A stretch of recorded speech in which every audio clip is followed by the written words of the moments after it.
August 4th, Tuesday, August 4th. Time is 1:12, as they say on the clock out there. You probably can't see it, so I'm gonna try to zoom in on the clock out there. I can't get a good view of the clock, so I'm gonna show you the time. That is, that's the best I can get on the time. But yeah, this is what's going on for us today. Fortunately, we don't have no sink. Some pressure. Toilet is not flushing. Sink is not working. They have cut the power off. They have cut everything off. We have no power in here. Like nothing. Like shit everywhere. Like this has been going on for the past week. We ain't took no shower, and we ain't took no shower since last Tuesday. It's been a week, so this is what's going on. This is our dorm. This is what's going on. Every door, you got one door over there open. This is what's going on.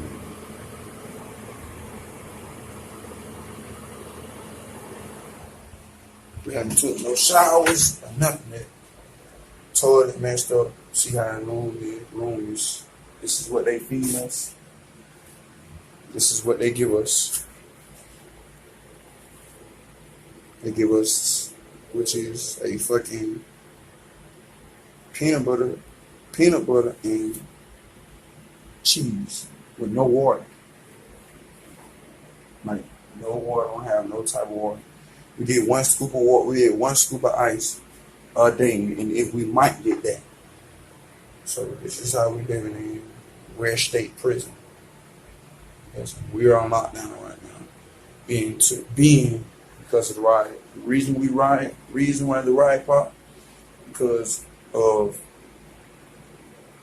health issues, leaving us in the room locked in, not taking our showers, not giving us showers, not doing nothing for us. So this is why Ware State had a riot. That's why officers were injured, because they cut power off and they refused to give us water and food. And it's been like this for almost 2 weeks now. Like, we've been locked down. My dorm has been locked down for a month. We don't know why. We just been on lockdown for a whole month. And a couple of days ago, and we realized that all our doors started popping at one time. All our doors started popping. So the individuals in our dorm, we did not know that it was a riot occurred until our doors popped and we left. So, and we asked guys why they popped it. Why did they do it? Why is we rioting? They were like, no, because dudes down there haven't been eating for days, like days. Said Lieutenant Stills, Captain Stills, whoever, the three guys that was walking around, said they refused to give them water, refused to let them take showers, and all type of stuff. So yeah, we've been like this for 2 weeks now. Well, my dorm, we've been like this for a whole month. We've been locked down for a whole month, and how we've been keeping track. They just fixed we had an individual come and fix the clock this morning. So yes,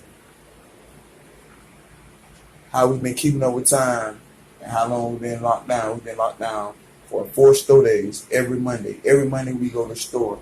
So this is the 4th Monday we have not been to the store. So yes, this is how we're living.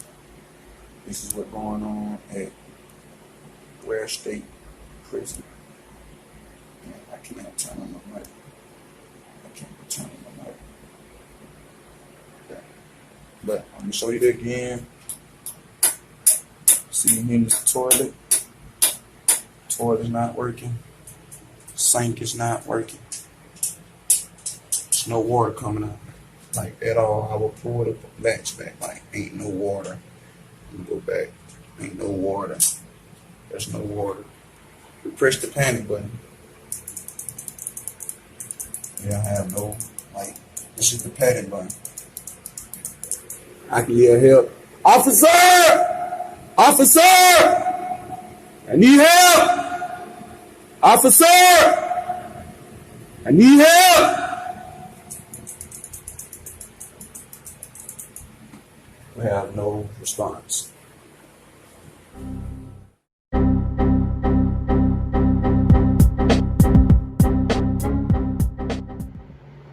Hello everybody, welcome back to another episode of Awkward Fist Bump Production. Bam! What's up everybody? So today, I'm just gonna try to go over a little bit about some things I've been receiving from family members and inmates inside of the Ware state, and just some questions that they've had and some questions I had pertaining to the last video that we did with John, that was an officer at Ware State Prison. And that's one thing I've said multiple times. This video, or this channel, we want to have both sides of the stories, from inmates and from officers and law enforcement. So through this thing that's been going on at Waycross, we really want the truth to come out, and we want both sides of the story of what's really going on, how are inmates being treated, how are officers being treated, and how are things going down there that's not being talked about or said about.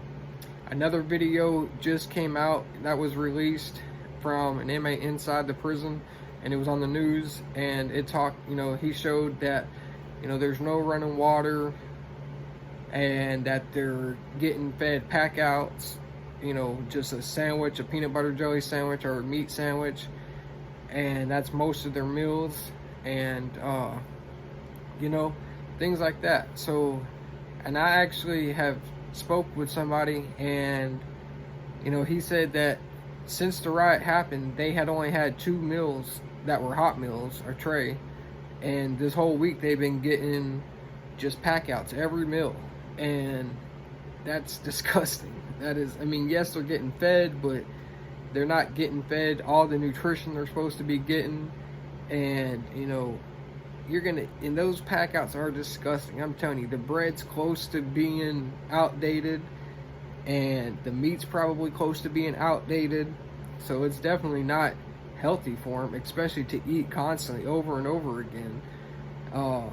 So that's pretty disgusting. And even the styrofoam trays that are coming to the dorms, your food's usually going to be cold. Everything's going to be smashed together. It's gross. It's disgusting. So, I feel their concerns on that. And, why aren't they being able to go to the chow hall and get a fresh meal, right out the chow hall? And one thing is, like John said, is they're understaffed. They don't have enough staff to run chow to be able to send these guys to the chow hall and back, and they're having to bring it down to them. And if they're understaffed, they're not having enough staff to work the kitchen to do a whole meal. All they have enough time probably is to make a pack out, which it's pretty sad. Like John said, these inmates are entrusted to the state, and their family members are relying on the state for them to follow the SOP, to give them the nutrition they're supposed to get, and the right amount of time outside. And being understaffed, none of that's happening. And I kind of did a calculation just for Waycross, at Ware State, and on the main compound you have A through H is the main compound, A building through H building. So that's 8 different buildings. Every building has 2 different dorms, so A1, A2, etc. So then you have 16 dorms just on the main compound. Then you have K and L building, which is 2 more buildings, the same as the one that's on the compound. It's right beside it, but those are segregation dorms. Now, they could have changed things around since I've been there, but this is how it was when I was there. But they have 2 more buildings that are segregation, locked down, and that's 4 more dorms. So you got 16 plus 4 more, 20 dorms right there. Then you have I building, which is up on top of the hill. It's a newer building. It's only probably 13 years old, maybe 10, yeah, about 12, 13 years old. And that has 4 dorms inside that one building, and those are open dorms. And then you have L building, which is the oldest building, the original prison, and all that is this one long hallway with rooms off to the side, with different rooms that have 2 men to the room, up to 20 or 20 plus men in the room. I can't remember how many the biggest room holds, but anywhere to 20 or 30 in one room. Most rooms are like 4 to 6 people. So I mean, every room is a different amount of people. How it's set up. So I think there's possibly around 100 people in that dorm. So when you add everything up, it's like 25 different dorms on one compound. And you know, like Officer John was saying, that when he was working there, you know, at the night of the riot, there was only like 9 to 13 officers. How are they gonna properly run a prison when there's 9 to 13 officers? There's 25 different dorms. Then you have to have an officer in the at the main headquarters up in the front. Then you have to have an officer driving the P car, the patrol car, which goes around the prison, and you have somebody doing that 24/7. Then you have officers in the guard tower, and not every prison has guard towers anymore, but Waycross still has them. I want to say there's 4 on the compound, but I'm not positive. But if you put 1 or 2 in 2 different guard towers, you're going to have officers there. Then you're going to have officers in the chow hall, and then all the dorms. There's not enough officers to properly run a prison. So they're way understaffed, which is insane. Like, where is our tax money going to and what is the Georgia Department of Corrections doing to fix this? You know, my thoughts is, why don't y'all do a mass release on, start at the lower level, put more people into halfway houses, people that have been in halfway houses, send them home if they've been there for 3 to 6 months, and then send people to the halfway in transitional centers to get them in the process of going home. People that have done quite a bit of their time with, you know, without any DRs, disciplinary reports, why aren't they going home? You know, there's plenty of men and women that just want to come, do their time, and go home. And you know, there's a lot of guys who have gone years without DRs, and you know, they're getting set off from parole, and they're not being able to get released. And now with this COVID, it's, you know, prison's overpopulated and understaffed, and with it being overpopulated, more people are getting sick. And in open dorms, you can't keep people 6 feet apart because the beds are 3-4 feet apart.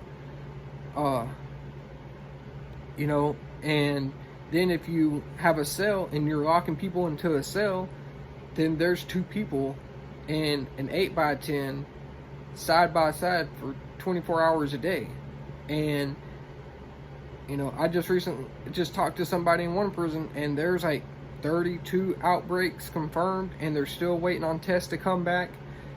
And I said, you know, are y'all getting the proper cleaning supplies? And his answer was, you know the answer to that. And I said, I know, I just got to ask. They are not getting all the proper cleaning supplies to clean every single day. And, you know, with that many people, you need to mop and sweep and spray down multiple times a day. Especially, you know, y'all are staying in the dorms all day long. Y'all aren't going to chow. They're bringing it to you. You're not going to any details. So y'all are just stuck in these dorms and not enough cleaning supplies to keep it clean and try to keep the sickness down. And there's a lot of people sick right now. So, you know, I really feel like maybe they should do a mass release and start from the bottom. And, like, you know, like I said, the TCs and the low level crimes and the people who have done time, who've done a portion of their time, and who have done it, well, who have not had a lot of DRs, and who have been teachers' assistants, and they've taken multiple classes, to better themselves. I know, and there's all sorts of classes that, people have been TAs, and people that have actually taken classes, CDL class, diesel mechanics class, welding, different dog programs, wood shop, GED class, ABE, adult basic education classes to get to GED. People working in the different churches, and like the church settings, and like different religious activities, like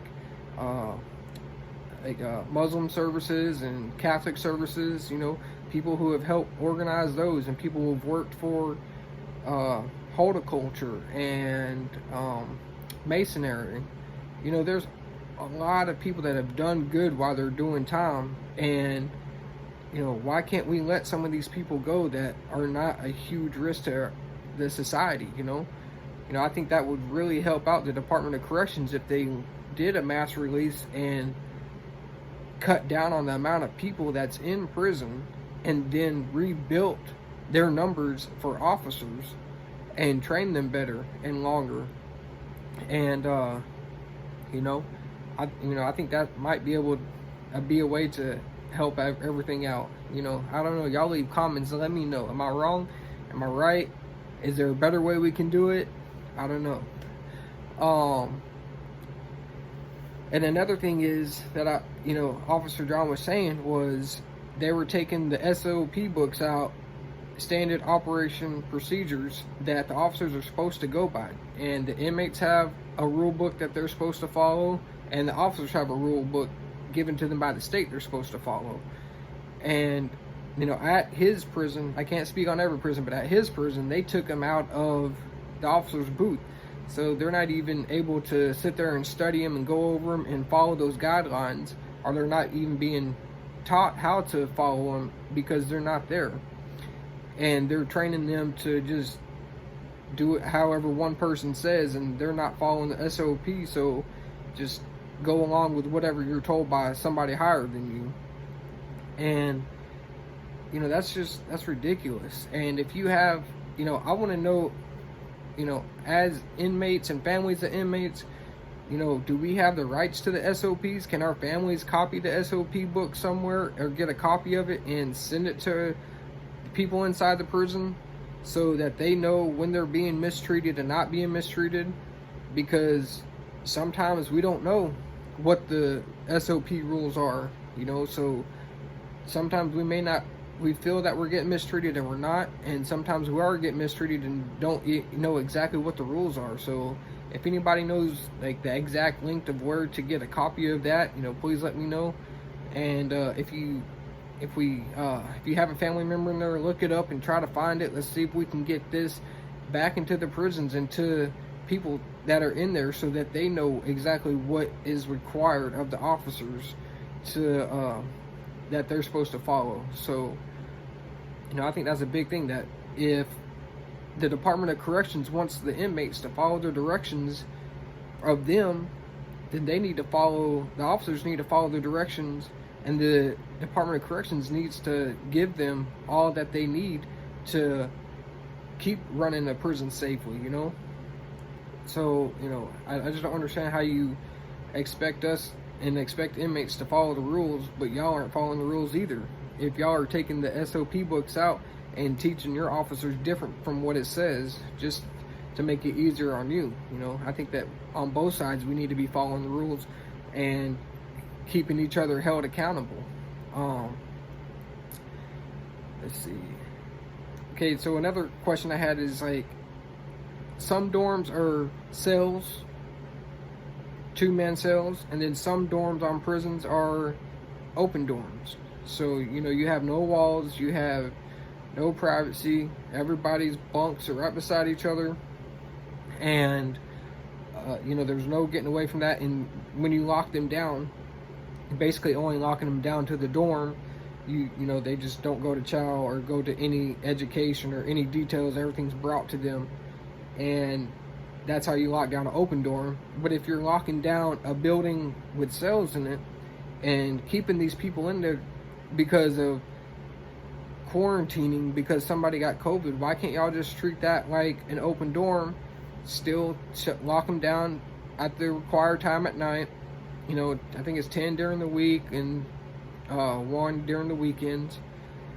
And so that these inmates are able to take their showers properly, contact their family members, get on the kiosks and use their tablets that they're provided to charge them, and to get on and have video visits with their family, and able to send and receive emails, being able to charge their tablets and sync their tablets, because you have to sync your tablet once a month for it to keep going. So, wouldn't it be a lot easier to just keep a dorm locked down from going to chow and going to detail for the 2 weeks of quarantine, instead of locking them in their cells 24 hours a day and not giving them any freedom? I think that would be a lot easier. To me, it would be easier on the officers, where they don't have to give showers and things like that. They would just let them be able to get out, take their own showers every day, and contact with their families. Because I've talked to family members and stuff, and they're saying that they're not allowing them to take all the showers they're supposed to. And John mentioned that they were at Waycross, but I've talked to multiple people, and they're saying that not every dorm is getting the same treatment. Not everybody is getting their showers every 3 days, and the numbers don't add up. How can you expect them to, with 5, 10, 13 officers trying to run a huge prison like that with 25 different dorms, and a lot of them are cell dorms? So those are the ones you're going to have to go down and take them to 1, 2 people at a time to the showers, let them take the shower, and then escort them back to their cells. They're not able to open up the door and walk down there most of the time. And even if they do, you got to time them to keep going. And you're not going to get all those dorms done every 3 days constantly. It just, the numbers don't add up to be able to do that to me. And, one person has said that they had gone like 12 days without taking a shower. And he said they had taken 8 showers in 3 weeks, and I did the math, and I was like, well, that, I can't argue that, because SOP says once every 3 days. And he said, yeah, but they're playing catch up now. So they're trying to cover their tracks and give showers back to back when they can. But, there's been times when they went 12 days without showers. And when he was, this one person was quarantined because of COVID, he went 14 days without a shower. And then now they're trying to catch up, to try to save themselves. And just like we've said from the beginning, there's good officers, there's bad officers, there's good inmates, there's bad inmates. And that, just like at the riot, that shows, there was 600 that he said, possibly 600 that rioted, and there's 1,500 people at this count, and a lot of them didn't want anything to do with it. So, not every inmate's a bad inmate, not every officer's a bad officer, and sometimes the officers just don't have the time or the resource and to do what they need to do. So I really feel that this needs to be brought up. How are they able to do their job properly without being funded and without being enough manned to take care of these situations of, like, if they are having to lock them down in their cells for quarantine, how are you going to give all of them showers every 3 days? And then when they are quarantining them, another subject, and when they are quarantining them, they're putting them in segregation, and some people are not even taken to the hospital, and there's no doctors coming in there to test them out. And I talked to a mother, and she said her son almost died back there because of COVID and the complications that he had, and he never went to the hospital to get taken care of. So with them being understaffed, they don't have enough staff to take them to the hospital and be there and guard them while they're in the hospital.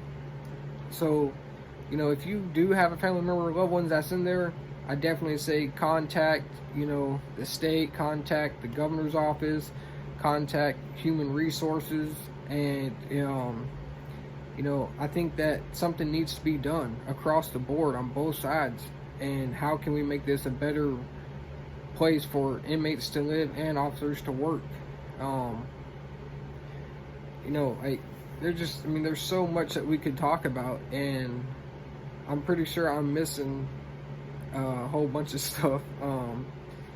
The video that came out this past week, they were showing from inside the prison that there's not running water, and that they're like I said, most of their meals were sandwiches. They're not being able to go to the store. The officer John said that the state did give them 3 packages in the last 3 months or so, but that's maybe a $10 package, a couple of soups, a couple of sodas. That's not gonna last you just a few days. Why aren't they being able to go to the store? Even I've been in situations, we've been locked down, they still got store, but I'm pretty sure it's because of understaffed, and that's why they haven't been able to go to the store. Not enough people to run it. There's all sorts of just different questions I have. I've gone over a few. I know I'm missing some, but if you're a family member, what concerns do y'all have, and for your family that's locked up? Anybody, what are y'all's questions that you have? How could the Department of Corrections make it a better place for officers to work and for inmates to live? What are some ways that we could fix the problems that they do have? Let's keep this going. Let's keep talking about it. Let's get the word out, spread this around. Please share this, like this, and leave comments, and let's keep this conversation going. And let's try to make this a better thing for inmates and officers. Like I said, don't forget to follow us on Facebook and to follow us on Instagram now. And don't forget to like, share, and subscribe.